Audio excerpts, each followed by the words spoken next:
कलयुग के जागृत देवता कहा जाता है इनको। और जैसा मैंने अपने दर्शकों को बताया कि आज हम हिमालय, जिसको एक मिस्टिक जगह मानी जाती है, बहुत शक्तियों से भरी, ऊर्जाओं से भरी जगह मानी जाती है, हनुमान जी का वहाँ से क्या कनेक्शन है उसके बारे में जानेंगे। हनुमान चालीसा स्टार्ट कहाँ से होती है?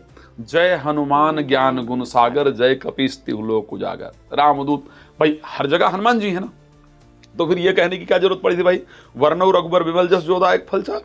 क्योंकि उनको पता था कि यदि हनुमान को बुलाना है तो हनुमान की तारीफ, हनुमान जी की तारीफ करके हनुमान जी को नहीं बुलाया जा सकता है।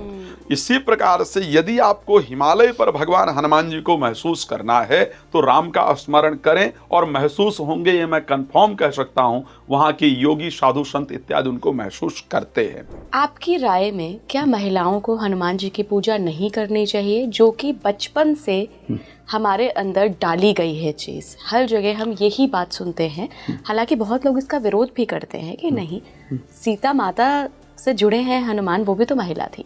आपको क्या लगता है? हनुमान जी, क्योंकि माता सीता की अगर भक्ति प्राप्त की है, माता सीता का आशीर्वाद अगर हनुमान जी को मिला है, उनके चरणों में अगर आकर गिर सकते हैं, तो सबसे पहली बात कि महिलाओं को पूजा क्यों नहीं करनी चाहिए? अगर भगवान स्वयं जाकर के, एक महिला एक शक्ति, भाई माता जानकी एक्चुअल में तो महिला ही है ना, अगर वो उनके चरणों में जाकर गिर सकते हैं तो फिर क्यों नहीं करनी चाहिए? श्री रामचरितमानस, वाल्मीकि रामायण, वेद, किसी भी ऑथेंटिक ग्रंथ के अंदर ये नहीं मिलेगा कि महिलाओं को पूजा नहीं करनी चाहिए हनुमान जी की।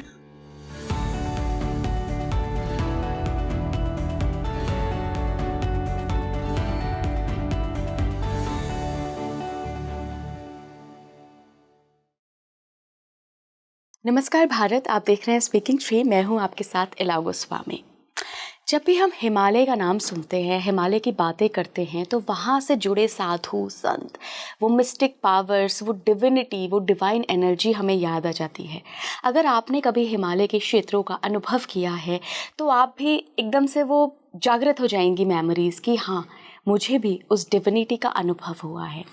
कई सारे लोग ऐसे हैं जिसने ना सिर्फ डिविनिटी का अनुभव किया, बल्कि साक्षात हनुमान जी की एनर्जी को वहाँ पर महसूस किया है, कनेक्ट कर पाए हैं वो। तो आज के पॉडकास्ट में हम हिमालय में मौजूद हनुमान जी की एनर्जी पर बात करेंगे कि क्यों हिमालय ही वो क्षेत्र है जो इस कलयुग में हनुमान जी की एनर्जी को संजो कर रखता है। जिन लोगों ने हनुमान जी को फिजिकल फॉर्म में दर्शन भी किया है, वो भी हिमालय क्षेत्र की ही घटनाएं हैं। तो ऐसा क्या है इस पवित्र हिमालय पे, कैसे जुड़े हैं हनुमान जी माता पार्वती के इस हिमालय से? बहुत सारी गुप्त बातें हुई हैं इस पॉडकास्ट में, क्योंकि आज के जो मेरे मेहमान हैं वो खुद हनुमान भक्त हैं। उनके जीवन में भी कई सारी घटनाएं ऐसी रही हैं जो हनुमान जी से जुड़ी हुई हैं। अयोध्या से आते हैं आचार्य जी, और हमने साथ ही ये भी बात करी है कि क्या लोग जो ऐसी बातें करते हैं कि महिलाओं को हनुमान जी से दूर रहना चाहिए, उनकी पूजा नहीं करनी चाहिए, मतलब फिजिकल फॉर्म में कि उनको छूना नहीं चाहिए, मूर्ति पूजन नहीं करना चाहिए, क्या वाकई में ये शास्त्र संगत बात है? ऐसा कहीं लिखा हुआ है या सिर्फ किसी ने एक मिथ फैला दिया है और उसी बोझ को ढो रहे हैं? तो आज आपके काफ़ी सारे कॉन्सेप्ट क्लियर होने वाले हैं, बहुत आनंदित होने वाले हैं आज आप इस पॉडकास्ट को सुन के। अगर आप हनुमान जी से कहीं ना कहीं वो कनेक्शन फील करते हैं, तो नहीं भी करते हैं, तो मुझे लगता है आज के बाद आप वो कनेक्शन फील करना शुरू कर देंगे। मैं बहुत बहुत स्वागत करना चाहूँगी आचार्य राज मिश्रा जी का। आचार्य जी, आपका बहुत बहुत स्वागत है स्पीकिंग ट्री पर। आचार्य जी, आज हनुमान जी के बारे में बात करेंगे। आपके इष्ट भी हैं श्री राम और हनुमान जी। तो आज आपसे हम जानेंगे हनुमान जी के बारे में। कलयुग के जागृत देवता कहा जाता है इनको। और जैसा मैंने अपने दर्शकों को बताया कि आज हम हिमालय, जिसको एक मिस्टिक जगह मानी जाती है, बहुत शक्तियों से भरी, ऊर्जाओं से भरी जगह मानी जाती है, हनुमान जी का वहाँ से क्या कनेक्शन है उसके बारे में जानेंगे। देखिए, सबसे पहले एक बात ध्यान रखिएगा, मैं कलयुग के जागृत देवता ही नहीं कहूंगा। कहा गया चारों युग प्रताप तुम्हारा है, प्रसिद्ध जगत उजियारा। भगवान हनुमान जी ऐसा कोई युग नहीं रहा है, अगर आप द्वापर की बात कर लें, आप सतयुग की बात कर लें, आप त्रेता युग की बात कर लें, मैं त्रेता में तो हम सभी लोग जानते हैं कि भाई हनुमान जी एक पावरफुल रहे हैं, माता जानकी को ढूंढने से लेकर के, शनि को छुड़ाने से लेकर के, रावण के पराजय को करते हुए भगवान राम की मदद के लिए हनुमान जी से बेहतर और कोई नहीं रहा है। लेकिन अगर मैं स्पेशली बात करूं द्वापर में, तो अर्जुन के रथ पर सवार होने वाले हनुमान जी ही थे जिनके कारण जाकर के युद्ध प्राप्त हुआ, और भगवान कृष्ण ने उसका मेंशन भी किया है। हम उस पर अगर पॉसिबल हुआ तो चर्चा करेंगे। और कलिकाल के तो प्रत्यक्ष देवता हैं ही। हिमालय एक बहुत महत्वपूर्ण स्थान है। हिमालय वो स्थान है जो योगियों को बहुत प्रिय है। हिमालय वो स्थान है योगियों के लिए सबसे प्रिय स्थान अगर कोई है, शिवपुराण के अंतर्गत भी अगर उसका कोई वर्णन आया है तो हिमालय का आया है। हिमालय किसका प्रिय स्थान है? माता पार्वती का एक्चुअल में वो प्रिय स्थान है। ठीक है, अच्छा। महाराज हिमालय के यहाँ ही तो उनका जन्म हुआ था ना। तो एक दृष्टि से अगर देखा जाए तो हिमालय भगवान हनुमान जी की ससुराल है। अच्छा। और अपने ससुराल में ही आदमी सबसे कंफर्टेबल फील करता है। भाई माता पार्वती का जन्म वही हुआ ना, महाराज हिमालय के यहाँ ही तो हुआ था ना। तो शिव जी की ससुराल। यस, तो शिव और हनुमान जी कौन है? हनुमान जी भगवान शंकर ही तो हैं। जब हनुमान जी रावण के पास लंका में पहुंचते हैं तो लंका में उन्होंने क्या कहा कि जाके बल लवलेश ते जिते चराचर झारी अवतास दूत में जाकर हरियाणु प्रिय नारी। मैं कौन हूं रावण? सुन, जाके बल लवलेशते जिते चराचर झार। जिसके बल को पा करके, जिसके आशीर्वाद को पा करके, जिसकी कृपा को प्राप्त करके तुमने इतनी बड़ी शक्तियां प्राप्त की है, मैं वो हूं। मुझे पहचान, मैं तेरा गुरु भगवान शंकर हूं। इसीलिए कहा जाता है ना शंकर सुवन। वास्तविकता में वो शब्द है शंकर स्वयं केसरी नंदन। वो हमने ना वो कर दिया है। यस, तो इस कारण से भगवान हनुमान जी ही भगवान शिव हैं। और भगवान शिव की ससुराल क्या है? हिमालय है। हिमालय सबको प्रिय है, लेकिन एक इसका दूसरा तरीका है। मैं दूसरा जो इसका पहलू इंपॉर्टेंट, क्यों भगवान हनुमान जी हिमालय में हैं, वहां जाने वाले को महसूस होते हैं। और कोई निर्मल मन से जाकर के अगर प्राप्त करना चाहे तो वहां जाकर महसूस कर सकता है। मैं ये आपके कार्यक्रम में चैलेंज के साथ कह सकता हूं कि यदि आप निर्मल, भगवान राम ने एक सुंदरकांड में एक शब्द कहा है कि निर्मल मन जन सो मोहि पावा मोहि कपट छल छिद्र न भावा। भगवान को हम सब कुछ चढ़ा करके बहुत देर तक पूजा करके नहीं प्राप्त कर सकते हैं। भगवान को यदि पहचानना है तो मेरा हृदय निर्मल होना चाहिए।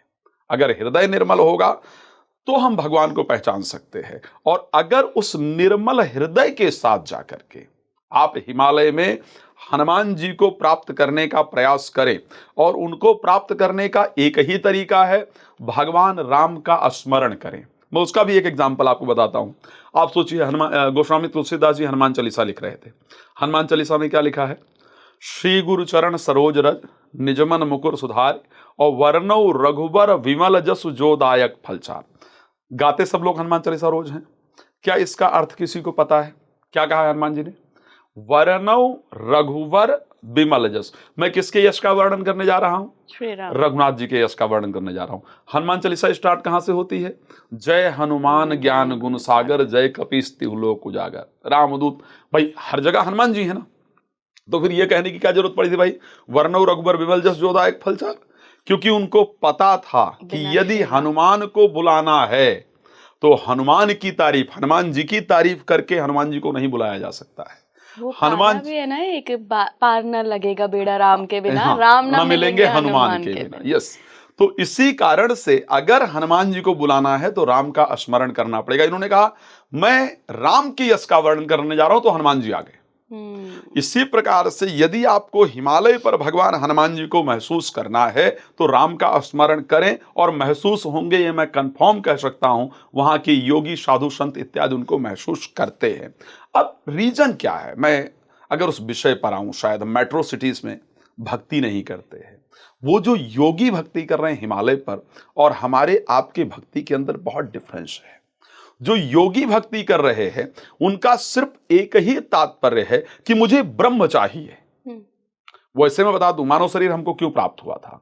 मानव शरीर का तात्पर्य था कि इस संसार की जो मटेरियलिस्टिक हैप्पीनेस है, जो सांसारिक सुख है, ये हमारे लिए साधन है परमात्मा को प्राप्त करने का। परमात्मा साध्य है।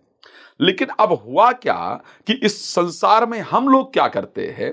भगवान को साधन बनाया, संसार के सुख को साध्य बनाया। जनरली दुनिया मंदिर जाती है, मुझे लगता है कोई एक भी नहीं है जो भगवान जाकर मांगता हो। सब कहते हैं प्रभु मेरा बिजनेस अच्छा हो जाए, मेरी नौकरी अच्छी हो जाए, मेरा बच्चा पढ़ जाए, यही मांगा जाता है ना। तो हम जो हमारा उद्देश्य था हम उससे तो कहीं अलग हैं। तो वो जो योगी हैं वो ये सब नहीं मांगते हैं। वो क्या मांगते हैं? वो मांगते हैं कि मुझे ब्रह्म मिल जाए, हे परमात्मा मैं आपको प्राप्त कर पाऊं। और परमात्मा देते ही तब हैं और मिलते भी तब हैं जब आप परमात्मा को प्राप्त करना चाहते हैं। विभीषण जी जब राम जी के पास पहुंचे तो विभीषण जी ने लास्ट में कहा कि उर कछु प्रथम वासना रही, मेरे अंदर कुछ इच्छा थी, प्रभु पद प्रीत सरित सोभई, लेकिन आपको देख करके आपके दर्शन को करके मुझे अब वो मेरी वासना खत्म हो गई, मुझे कुछ चाहिए ही नहीं। तो जब उन्होंने कहा मुझे कुछ नहीं चाहिए तो भगवान राम ने कहा जदप सखा तो इच्छा नाही, मोर दरस अमोघ जग में अस कहे राम तिलक तई सारा। आपकी इच्छा बेशक खत्म हो गई हो लेकिन अब मेरी देने की इच्छा हो गई है। तो वो योगी इत्यादि जो हैं वो ब्रह्म को प्राप्त करना चाहते हैं, वो राम को भजते हैं, और जहां राम को भजा जाए वहीं हनुमान हो सकते हैं। जहां पर धन को भजा जाए, पुत्र पुत्री परिवार को भजा जाए, वहां पर हनुमान हो इसकी पॉसिबिलिटी नहीं है। एक बड़ी सुंदर छोटी सी एक वो है कि एक व्यक्ति रोज मंदिर जाता था, तो मंदिर जाए हनुमान जी के सामने हाथ जोड़कर खड़ा हो जाए, हे प्रभु मेरी लॉटरी लग जाए, हे प्रभु मेरी लॉटरी, रोज जाए 5 रुपए की बूंदी चढ़ाए और प्रभु मेरी लॉटरी लग जाए। हनुमान जी देखते रहे, बहुत दिन हो गया। अब एक दिन हनुमान जी ने घुमा के एक गधा मारा, बोले गधे पहले लॉटरी तो खरीद। तो जनरली ये है कि हम लोग कर्म नहीं करते हैं, हनुमान जी के सामने जाकर सिर्फ कुछ हनुमान जी से मांगते हैं, लेकिन ये सोचना होगा कि हनुमान जी इस प्रकार की परिस्थिति में नहीं मिलते हैं। हिमालय में रहते हैं, इसलिए रहते हैं कि वो तप की सबसे महत्वपूर्ण भूमि है। शिव पुराण में हिमालय का बाकायदा वर्णन है, जिसको भगवान विष्णु ने स्वयं कहा था कि यहाँ यही तप की भूमि है, ये ऋषियों के निवास की भूमि है। तो वहाँ इस कारण से हनुमान जी विचरते हैं, वहाँ रहते हैं। बिल्कुल। कई सारे लोग आचार्य जी अपना एक्सपीरियंस बता चुके हैं कि उन्होंने किसी ऐसे स्वरूप को देखा, उनको ऐसा लगा कि ये हनुमान जी का स्वरूप है। तो ऐसा पॉसिबल है कि फिजिकल फॉर्म में हिमालय में दर्शन हुए हों कुछ योगियों को या एक आम इंसान को जो भक्त रहा हो? देखिए आम फिर कह ही नहीं सकते ना, वो आम हो ही नहीं सकता है। जिसको भगवान दर्शन देते हैं इसमें कोई दो राय नहीं है, सिर्फ आपको उस योग्य अपने आप को बनाने की जरूरत है। तो जो लोग हिमालय सिर्फ घूमने की दृष्टि से नहीं जा रहे हैं, जब आप किसी तीर्थ यात्रा के लिए निकलते हैं और स्पेशली ऐसी यात्राओं के लिए निकलते हैं, तो आपके जो नकारात्मक विचार हैं वो पहले से आपसे दूर हो जाते हैं। आपका मन एक प्रकार से क्लीन हो जाता है, साफ हो जाता है और स्वच्छ हो जाता है। और मैंने स्टार्टिंग में कहा कि भगवान राम का यह शब्द है दोहा नंबर 42 सुंदरकांड पे कि निर्मल मन जन सो मोहि पावा, मोहि कपट छल छिद्र न भावा। अगर आपका मन निर्मल है तो ऐसी परिस्थिति में हनुमान जी आपको प्रत्यक्ष रूप से जरूर प्राप्त होते हैं और वो जरूर दिखते हैं। तो क्योंकि वहाँ लोग एक निर्मल भावना से गए, एक अच्छे विचारों के साथ वहाँ गए, तो उस निर्मल भावना के साथ और कोई राम राम कह दे। एक जगह एक कथा हो रही थी, तो उस कथा में जो पंडित जी थे वो अच्छी तरीके से कथा करें, और कथा करते हुए पंडित जी रोज हनुमान जी का आवाहन करें। हम लोग अभी भी जब सुंदरकांड पाठ करते हैं तो कहते हैं आइए हनुमंत विराजिए, पाठ करूं मन लाए, प्रेम शहीद गादी धरूं, विराजिए पवन कुमार। हम सबसे पहले हनुमान जी का आवाहन करते हैं, और ये नियम है कि राम नाम का स्मरण हो वहां हनुमान जी ना, ये पॉसिबल नहीं होता है। तो एक वकील साहब आए थे, काफी बुद्धिमान थे, तो उन्होंने कहा कि रोज आप हनुमान जी को बुलाते हैं और आपको क्या लगता है कि हनुमान जी यहाँ पर रोज आते हैं? तो उन्होंने कहा मेरी श्रद्धा है कि हनुमान जी यहाँ आते हैं, अब आपकी श्रद्धा है या नहीं आप पर डिपेंड करता है। तो वकील साहब ने कहा तो इसका प्रमाण देना पड़ेगा, हम तो बिना प्रमाण के कुछ मानते नहीं। तो पंडित जी ने कहा कि मुझे प्रमाण की आवश्यकता ही नहीं है। तो अब उन्होंने कहा कि मेरी ये श्रद्धा है, आपकी श्रद्धा है नहीं है ये आप जानते हैं। बोले नहीं, लेकिन इतने लोगों को आप बेवकूफ नहीं बना सकते। आप ये नहीं कह सकते कि और सनातन को सबसे अधिक जो परीक्षा है वो देनी पड़ी है, इसमें कोई दो राय नहीं है। बोले आप जो है मना बना, तो बोले ठीक है, आप अगर चाहते हैं तो कुछ चेक कर लीजिए। बोले मैं एक काम करूंगा, आप हनुमान जी को बुलाइए और मैं इस चौकी को उठाऊंगा। अगर मैं उठा ले गया तो हनुमान जी नहीं आते हैं, नहीं उठा पाया तो हनुमान जी आते हैं। अगले दिन कथा में उससे अधिक भीड़ हुई, और यह सत्य घटना है मुंबई की। अगले दिन कथा में अत्यधिक भीड़ हुई। पंडित जी ने आकर के, और पंडित जी बहुत कि भाई हनुमान जी आज मेरी आपकी इज्जत का सवाल है, मेरी क्या है। तो उस परिस्थिति में पंडित जैसे आए, वकील साहब आकर बैठ गए, भीड़ उस दिन 4 गुना अधिक हो गई। उन्होंने आवाहन किया कि आइए हनुमंत विराजिए। अब जैसे ही हनुमान जी का आवाहन किया और फिर कहा वकील साहब को कि इस चौकी को, पहले आवाहन करने से पहले बोला कि उठा के चेक कर लीजिए। चौकी उठाया तो बड़ी इजिली उठ गई। बोले अब आप उठाइए। आवाहन करने के बाद वो वकील साहब पूरा दम लगा करके देख लिया, वो चौकी उठी ही नहीं। और वो वहीं से शिष्य वहीं से मतलब सब कुछ छोड़ करके उन्होंने भगवान के चरणों में अपने आप को समर्पित कर लिया। तो क्योंकि निर्मलता है, प्योरिटी है, हिमालय पर उस प्योरिटी के साथ आप जाते हैं, वैसे वहां जाने के बाद आधा आदमी वैसे प्योर हो जाता है। आप अच्छे विचार के साथ गए हैं तो निश्चित रूप से बहुत सारे लोगों को अनुभव हुए हैं, और ये सत्य है कि अनुभव होता है। जी। क्या कुछ ऐसा भी होता है आचार्य जी कि हनुमान जी जिसको बुलाना चाहें, जिसको दर्शन देना चाहें, उसको ही दर्शन होते हैं? ये मैं आपसे इसलिए सवाल कर रही हूँ क्योंकि ये मेरा पर्सनल एक्सपीरियंस रहा है।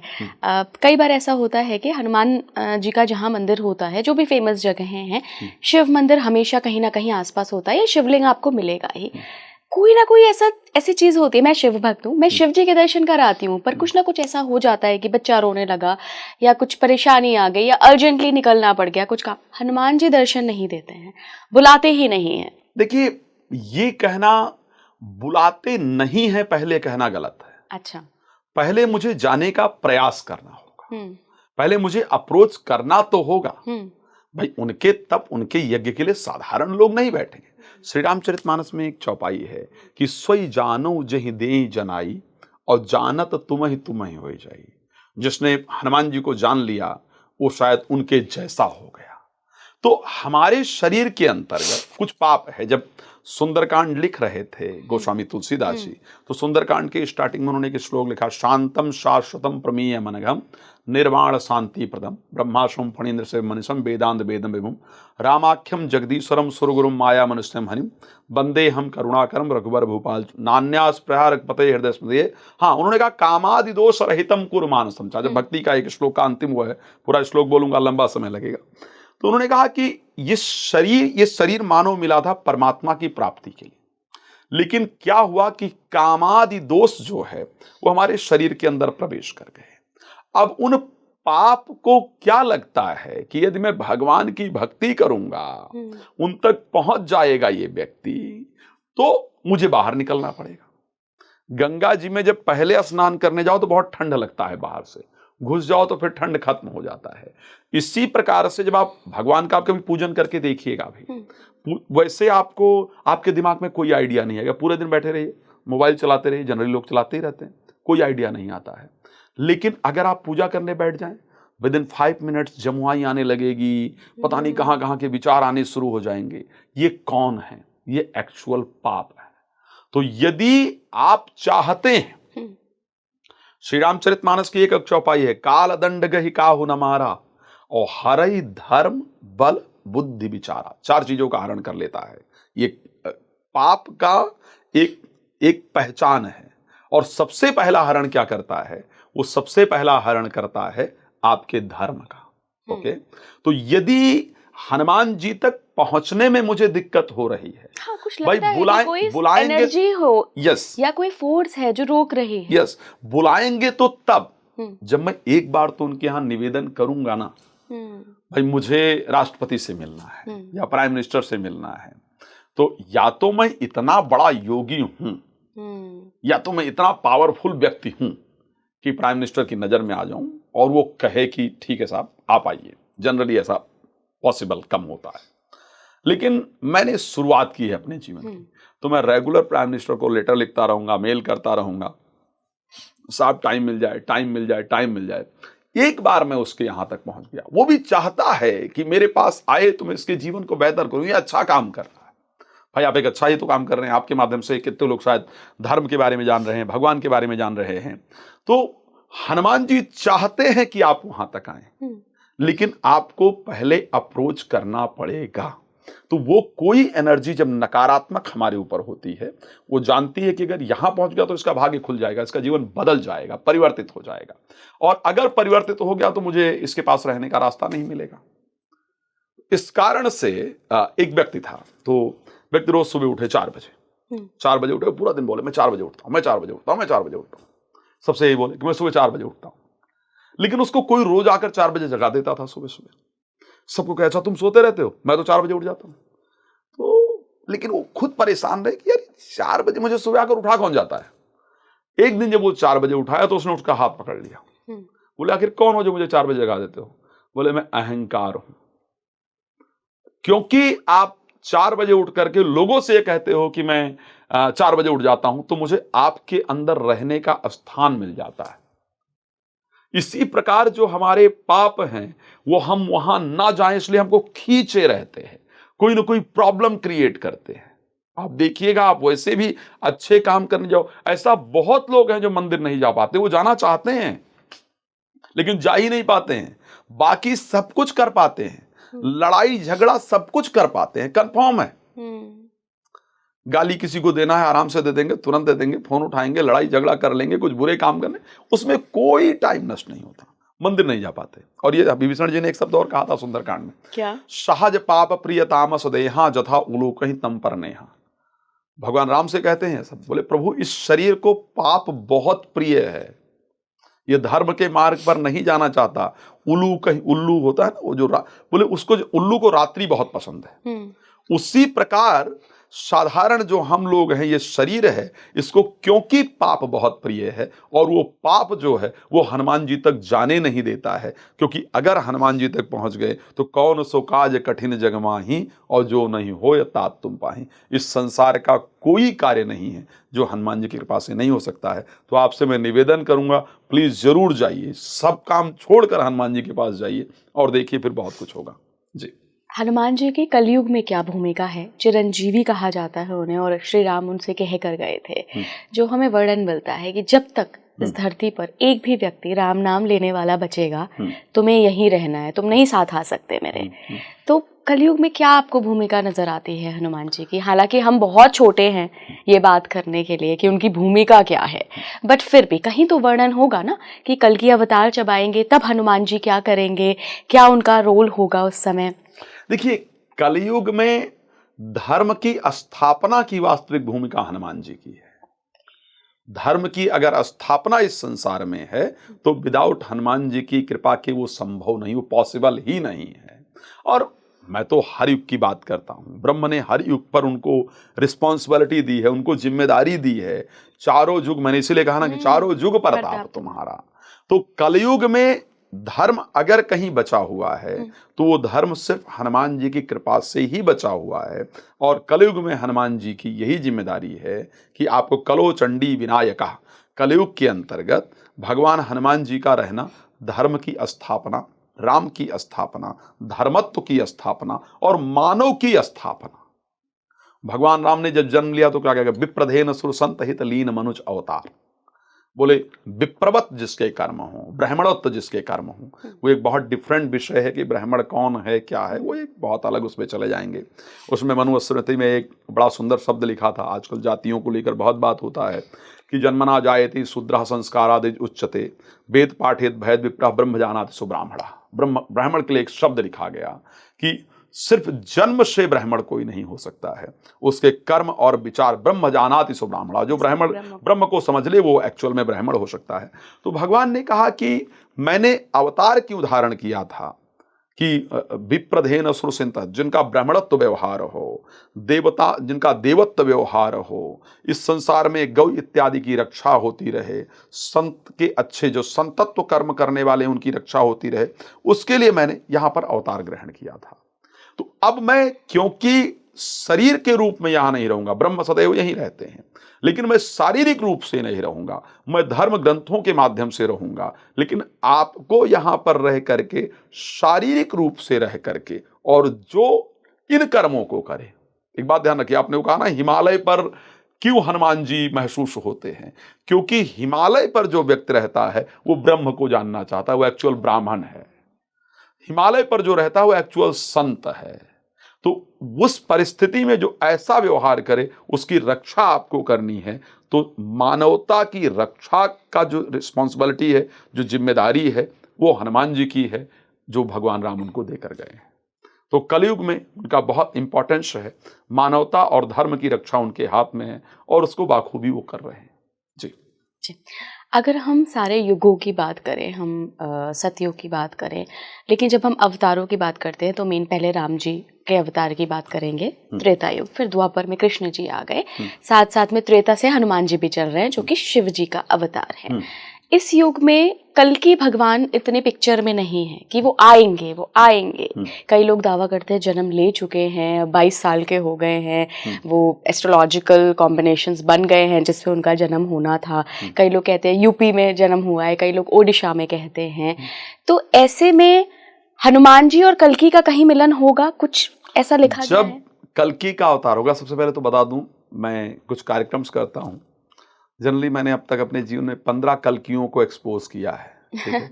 इस दुनिया में किसी ने एक शब्द कहा था कि सरीके जुर्म यहाँ हर किसी के चेहरे हैं। अब सरीके जुर्म यहाँ हर किसी के चेहरे हैं, अब इसका इंसाफ किससे कराया जाए? अब इंसान को इंसान बनाया जाए, फिर नया भगवान बनाया जाए।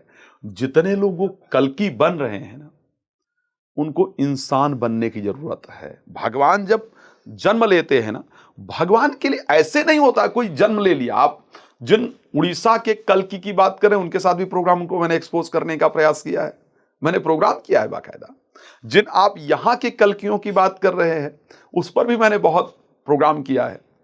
भगवान का अवतार लेना ऐसे नहीं होता है। भगवान के लिए लिखा है ब्रह्मांड निकाया निर्मित माया रोम रोम प्रतिवेदिका है। भगवान का जब जो स्वरूप है ना, उसमें इन छिद्रों से भी वेद मंत्र उच्चारित होते हैं। ये भगवान का स्वरूप है। मैं आज आपको निश्चित कह सकता हूं कि जिनकी आप बात कर रहे हैं, इनमें से एक को शुद्ध तरीके से महामृत्युंजय मंत्र नहीं आता। आप वेद की बात कर रहे हैं, जितने कल्कि की बात कर रहे हैं। मैं कह रहा हूं मैंने 15 कल्कि को जनरली एक्सपोज किया है अपने कार्यक्रमों के अंतर्गत। तो इस कारण से अभी कल्कि का अवतार नहीं हुआ है, ठीक है? कल्कि का जब अवतार होगा तो वास्तविकता में वो बिल्कुल डिफरेंट होगा। उस समय ग्रह की जो पोजीशन बनेगी वो बिल्कुल अलग बनेगी। आप सोचिए, 5 ग्रह भगवान राम के उच्चस्थ है, 5 ग्रह भगवान राम के उच्चस्थ है। और ये नियम है, जिसके 5 ग्रह उच्चस्थ होते हैं वो व्यक्ति जो है वो एक प्रकार का राजा और एक अलग सात्विक ऊर्जा के साथ आता है। अभी वो परिस्थिति कहीं पर भी नहीं बन रही है कि एक साथ 5 ग्रह उच्चस्थ हों। वेद के अंदर, पुराणों के अंतर्गत अगर देखा जाए, विष्णु पुराण के अंतर्गत संभल का वर्णन है, जहां पर आजकल विवाद चल रहा है। उत्तर प्रदेश संभल के अंतर्गत विष्णु शर्मा नाम के ब्राह्मण के यहाँ भगवान का जन्म होना है, ये नियम है। इसमें वो ग्रह की कब बनेगी परिस्थिति, कब वो सब होगा, उसको लेकर के मैंने अभी तक एस्ट्रोलॉजिकली वो योग के बारे में रिसर्च नहीं किया है, इसलिए मैं वो कब होगा उस पर अपना कोई वर्णन नहीं करूंगा। हनुमान जी के मिलन का कोई वर्णन है? बिना हनुमान जी के तो कुछ हो ही नहीं सकता ना। हनुमान जी का मिलन तो होगा ही होगा भाई।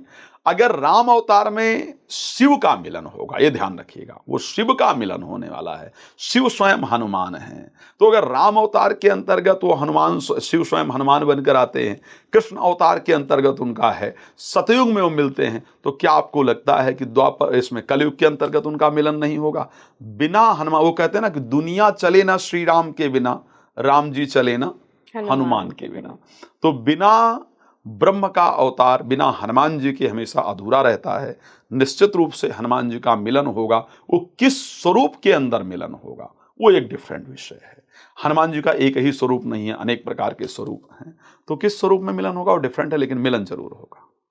हनुमान जी और जामवंत की एक कथा मुझे याद आ रही है। जब जामवंत ने उनको याद दिलाया कि आप कौन हो, आपके पास, हाँ, आपके पास कितना बल है, आप कितने बलशाली हो, आप भूल गए हो। हम में से ना बहुत सारे लोग हैं आचार्य जी जो आज अपना बल भूल गए हैं। चाहे उनके दशाएं कह लीजिए, अगर हम एस्ट्रोलॉजी को डिस्कस करें तो दशाएं भी हो सकती हैं, या कॉन्फिडेंस लेवल कंडीशंस ऐसी मिली हैं। तो क्या हनुमान जी के इस घटना को, जिस कथा की मैं बात कर रही हूँ, क्या इससे एक व्यक्ति अपने अंदर के उस बल को जागृत कर सकता है? यस, आपको अपने आप को, सच्चाई ये है कि शायद हम लोग अपने स्वयं को भूल चुके हैं।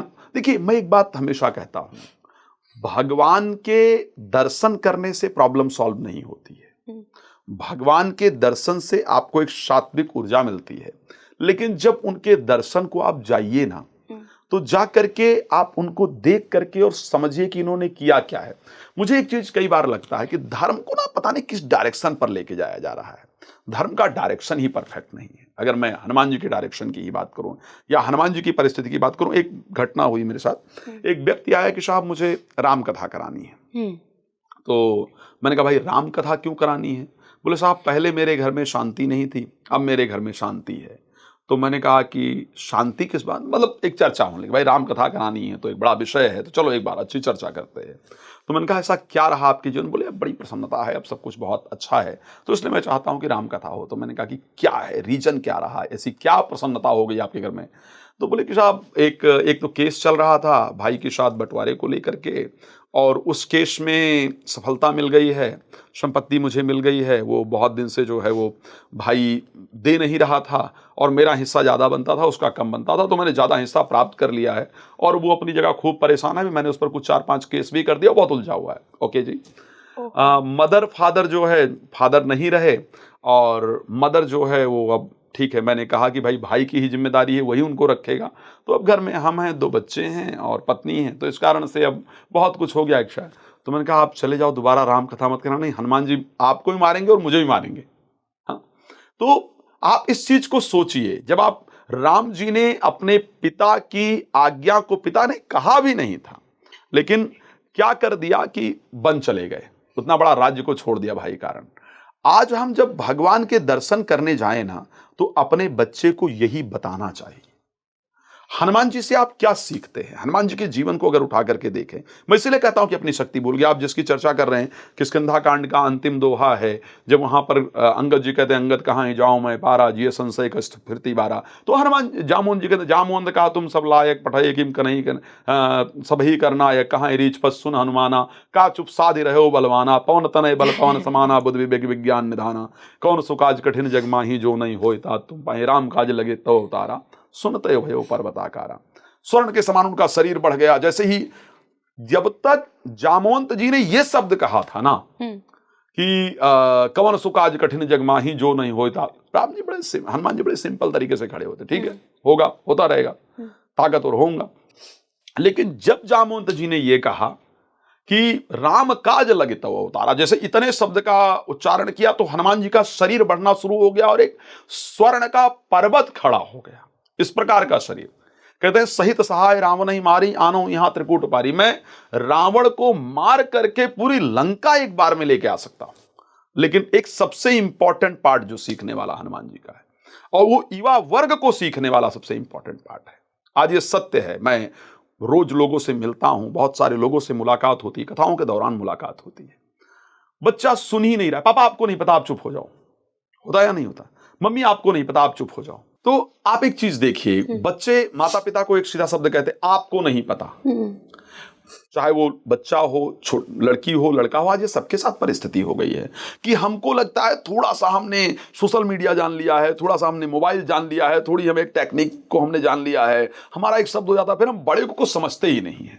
हनुमान जी ने यहीं पर दिखाया। हनुमान जी कहते हैं, जामवंत जी को लंका के बारे में बहुत सारी नॉलेज नहीं थी, लेकिन हनुमान जी कहते हैं कि सहित सहाय रावण ही मारी, मैं रावण को मार सकता हूं, पूरे राक्षसों का संहार कर सकता हूं, लंका लेकर आ सकता हूं, लेकिन आप मुझसे बड़े हैं, मैं आपको इग्नोर नहीं कर सकता हूं।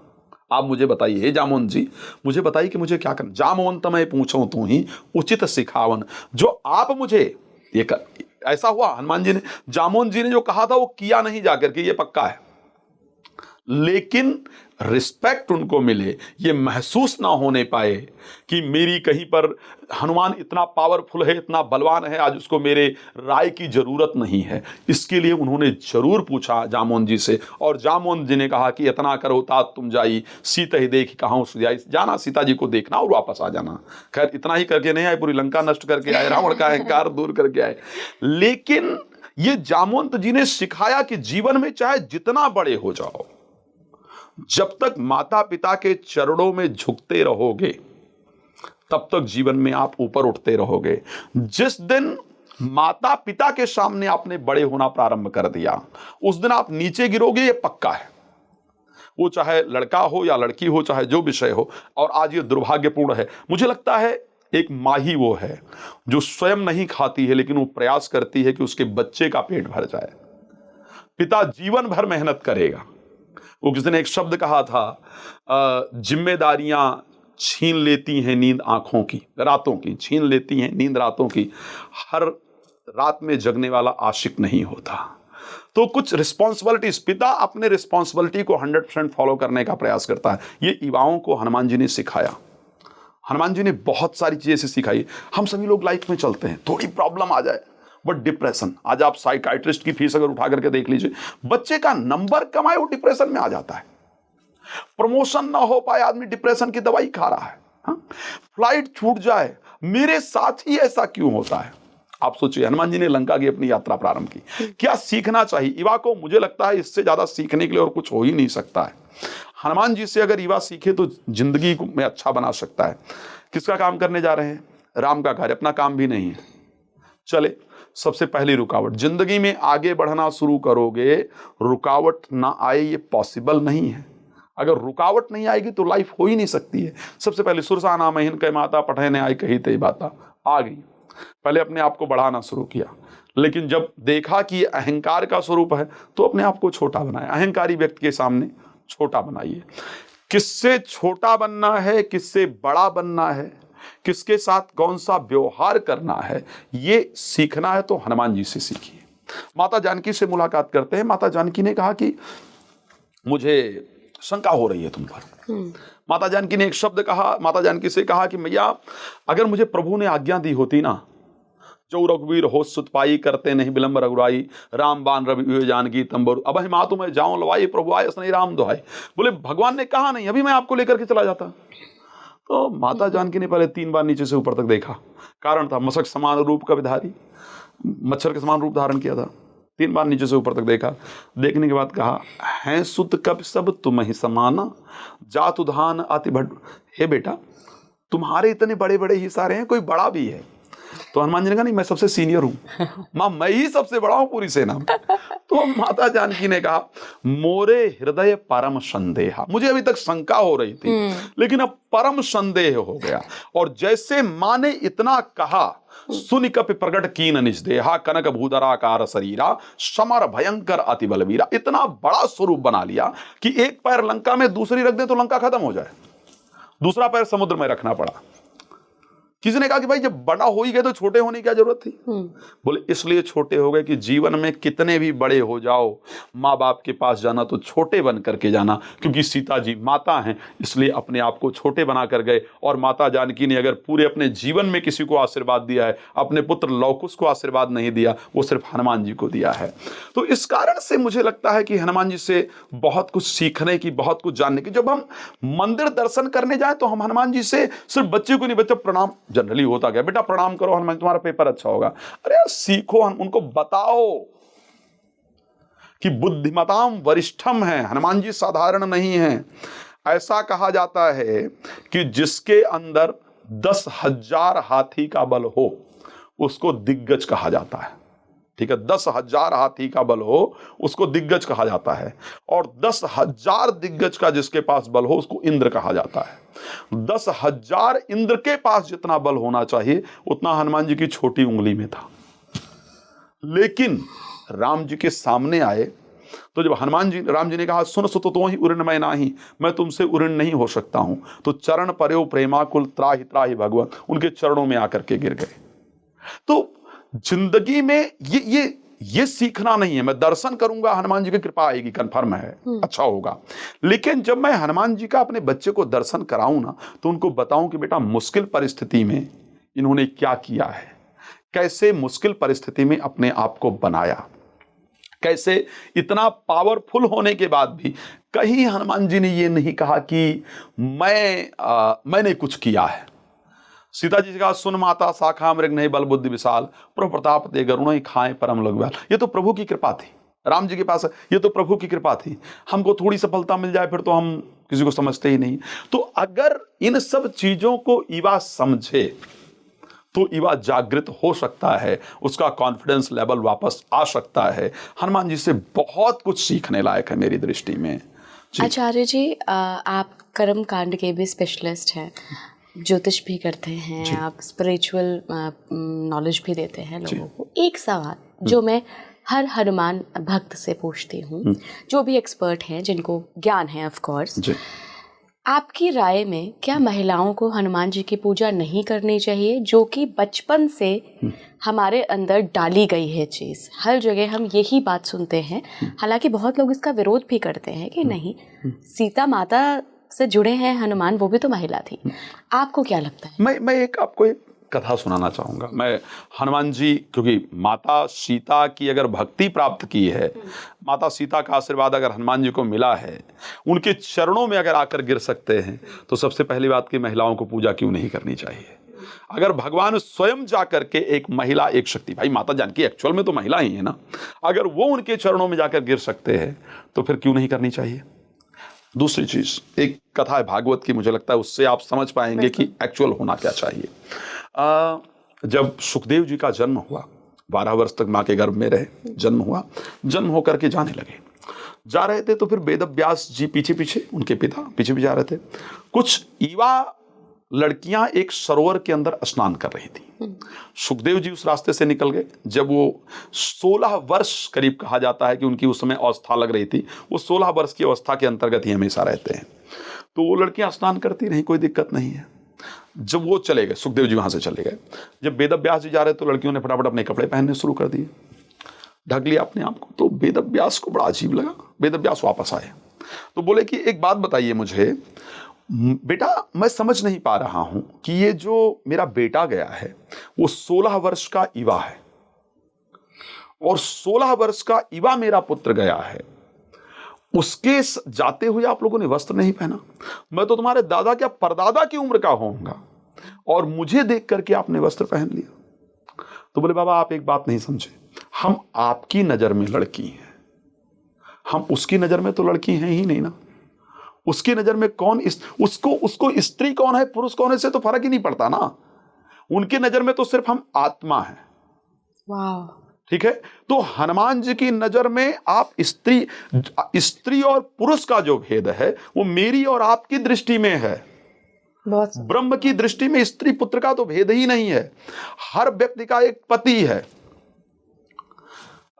मीरा जी जाती हैं वृंदावन, एक संत थे, तो वृंदावन जब वहां पहुंची तो संत के बाहर जो लोग थे वो बोले कि बाबा किसी स्त्री से मिलते ही नहीं।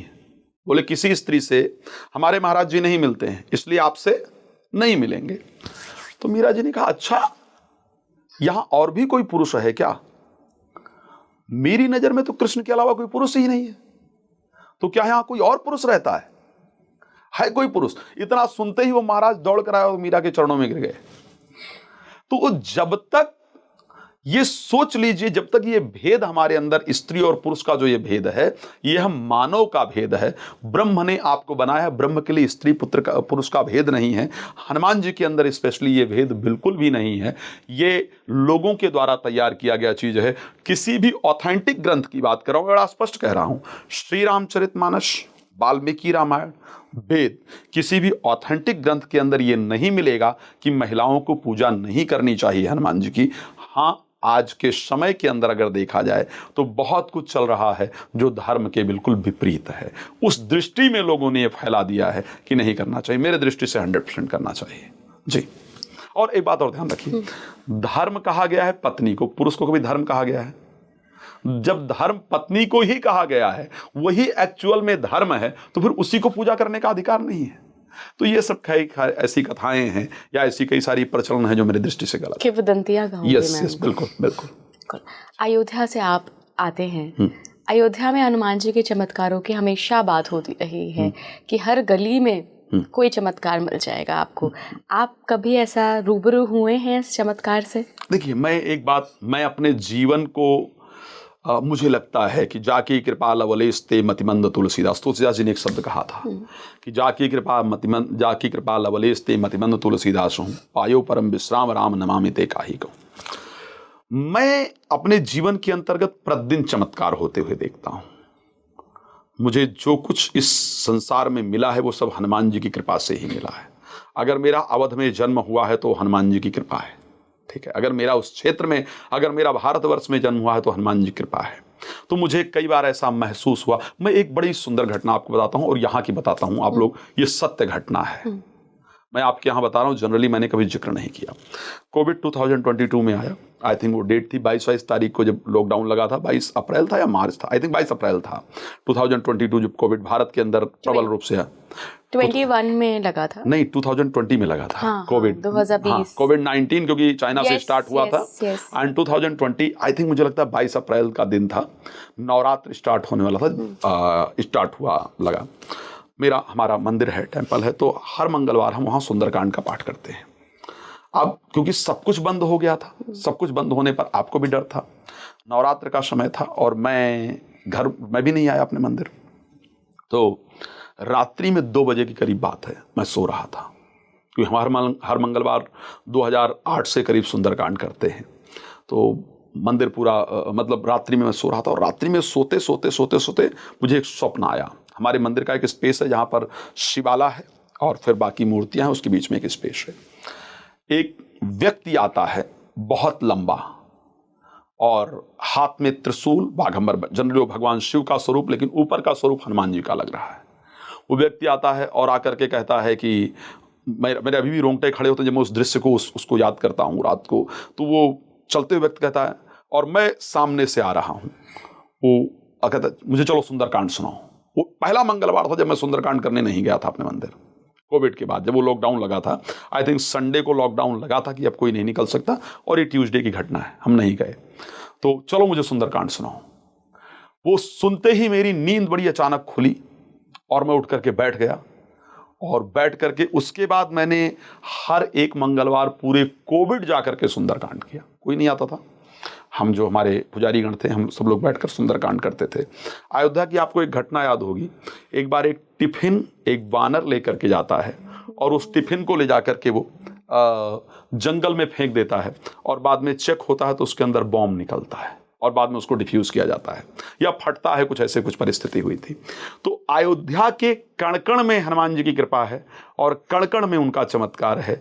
हनुमान जी के चमत्कार खैर हर व्यक्ति के साथ और बेहतर होते हैं। जी बिल्कुल। और मुझे लगता है कि अगर आप सभी के साथ भी कोई ऐसा चमत्कार हुआ है तो कमेंट बॉक्स में हमें ज़रूर भेजिएगा। हालांकि ये अनुभव का विषय है, बहुत सारे लोग चमत्कारों में यकीन नहीं रखते हैं, लेकिन ईश्वर और यूनिवर्स संकेत तो देता है, देखिए हमेशा ही। बहुत बहुत धन्यवाद आचार्य जी जुड़ने के लिए। धन्यवाद। और आज बहुत सार्थक बातचीत हुई है। धन्यवाद आपका। और आखिर में मैं बस यही कहूँगी कि अगर आप हिमालय के किसी भी क्षेत्र में यात्रा करने जा रहे हैं तो अपना मन, बुद्धि, मन, विचार सबसे बिल्कुल शुद्ध रखिए, तभी आप उस डिविनिटी को, चाहे आप किसी के भी भक्त हो, हनुमान जी के हों, शिव जी के हों, राम जी के हों, उस डिविनिटी को महसूस कर पाएंगे उस क्षेत्र में। जुड़े रहिए स्पीकिंग ट्री के साथ। नमस्कार।